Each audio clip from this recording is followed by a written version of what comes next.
Pork and leeks inside. It's one of our fan favorites. It's covered with a little bit of chili crisp. Give it a little bit of spice, not crazy.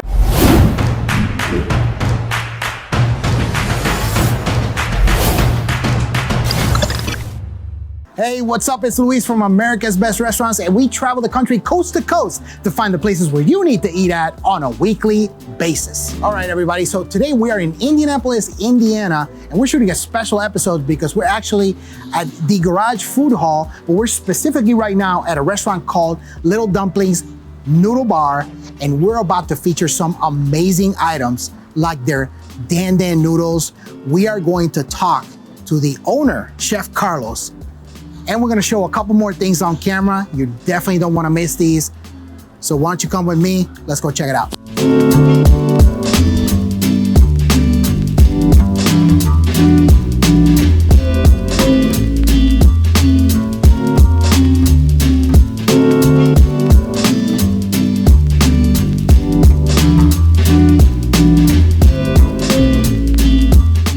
All right, everybody, we are back. And we got a special guest right now. This is Chef Carlos, who's the owner of Lil Dumplings. And Chef, before we get to the food, which these dishes look absolutely amazing. Thank you, I appreciate it. I want to get to your story. Okay. So, how did you decide to become a chef? Tell me that story. Well, I didn't want to be a chef. It wasn't, it wasn't something I wanted to do. I was actually going for accounting. Okay, so I love numbers. How does an accounting guy go to become a chef? This is where the story starts, is that, I was at a bar with my old friend at that time. Now she's my wife, love her, Kristen, hello. And she asked me if I was happy with what I was doing. And I told her, I like what I'm doing, I like the numbers, I love accounting, but I can't see myself being happy in a cubicle for the rest of my life. Okay. So she was like, that's when she offered, why don't you go to culinary school? I was like, what? And she started mentioning, like in high school, you used to cook for us. You're always hanging out with your dad when he's cooking. You love cooking. That's all you did. So why don't you go professionally doing it? So, that got my mind going. Okay. And, that's how it pretty much started. Culinary school opened up in Indy at that year, actually, which is very weird. But it just opened up that year, and then I tried it. And I fell in love. The moment I walked in that door, I knew I was exactly where I needed to be. That's awesome. Yeah. That's awesome. Now, there's also a little secret that you got, and that's in the name Lil Dumplings. People think they know what it means. Yes. But you were telling me off camera what it was. Yes. And I want the viewers to know what it is. So why did you name your restaurant Lil Dumplings? So Little Dumplings, that came from, I have two kids, a boy and a girl, Ollie and Emmy. Ever since they were little, if I put them in social media, I never said their name. I never said, hey, I'm going to do something with Emmy. It was, hey, I am at the park with my little dumpling. Hey, I'm eating dinner with my little dumplings.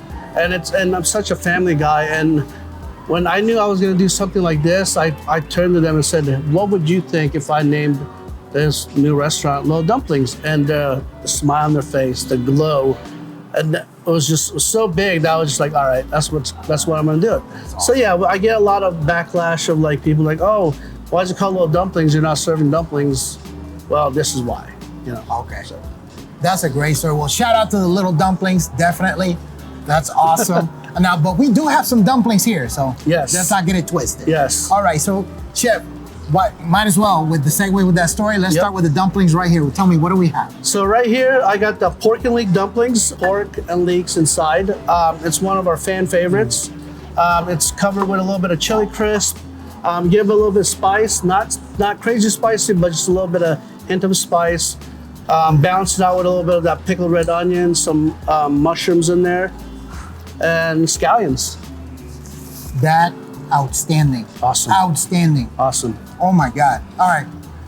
Now this is something that I mentioned in the beginning of the episode. Tell me, what do we got? So our Dan, it is probably our best seller.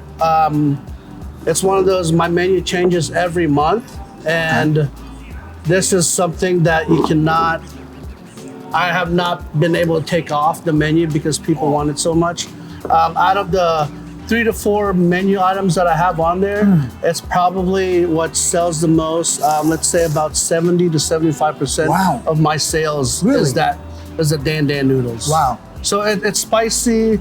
It's got a little bit. It's not that like crazy spice. It's got the Szechuan spice where it's numbing sensation. It's not like burning your mouth crazy. Yeah, it's a bold spice. Yeah. But it's definitely not gonna. Yeah. Like you said, it's not gonna burn your mouth. Yep. And I can taste the peanut sauce in there. Yep. The just all these flavors. This combination of flavor, the egg. Yeah. The ground up peanuts that you have here, the scallions. I mean, that flavor is just outstanding. Yes, it's a well balanced dish. If you like spice, it's a perfect dish for you. It is, but it's not that spicy. People say, "Oh my God, I can't eat this." No, not at all. Yeah. It's a very welcoming spice. Yes. I would say that dish, ridiculous, Awesome. outstanding too. Awesome. And now this final one right here. Tell me what do we got? So steam buns. I introduced steam buns here in Indy about 8 years ago, and people fell in love. So it's a dough. It's a yeast dough. Instead of being baked, it's being steamed. So it has that light, fluffy texture. But inside we have skin-on boneless chicken thigh that's been fried. And it's got a little bit of hot honey. Again, nothing too spicy, but it just gives it that little hint. And then I call it pimento kimchi's. So I make pimento cheese, but I add kimchi to it and call it pimento kimchi's. And then some pickles. That's it. I don't even know what to say. Honestly, I want to end the episode right now so I can crush this food. There you go. Because this is absolutely outstanding. 1000% certified legit. Awesome. Thank you. Now look, everybody, if you want to find more restaurants like Lil Dumplings, if you like restaurant content, make sure you hit the subscribe button, hit that bell notification so you know whenever we drop a new episode. Now, Chef Carlos, tell me, how can people find out more information about your restaurant? Follow us on Instagram, Lil Dumplings _Noodle Bar, and or you can also follow the Garage Food Hall. They put out things about us, or you can go on Facebook, Lil Dumplings Noodle Bar. Love it. Yep. Well, Chef Carlos, thank you. I really, really appreciate it. I'm totally blown away. I'm absolutely blown away. I appreciate it. I'm glad you enjoyed it. It's 1000% worth the wait. This food is outstanding. Hands down. Look, we're going to sign off because I'm hungry. I'm going to crush this food. I'm going to leave you with this. See you guys on the next one. Cheers, guys.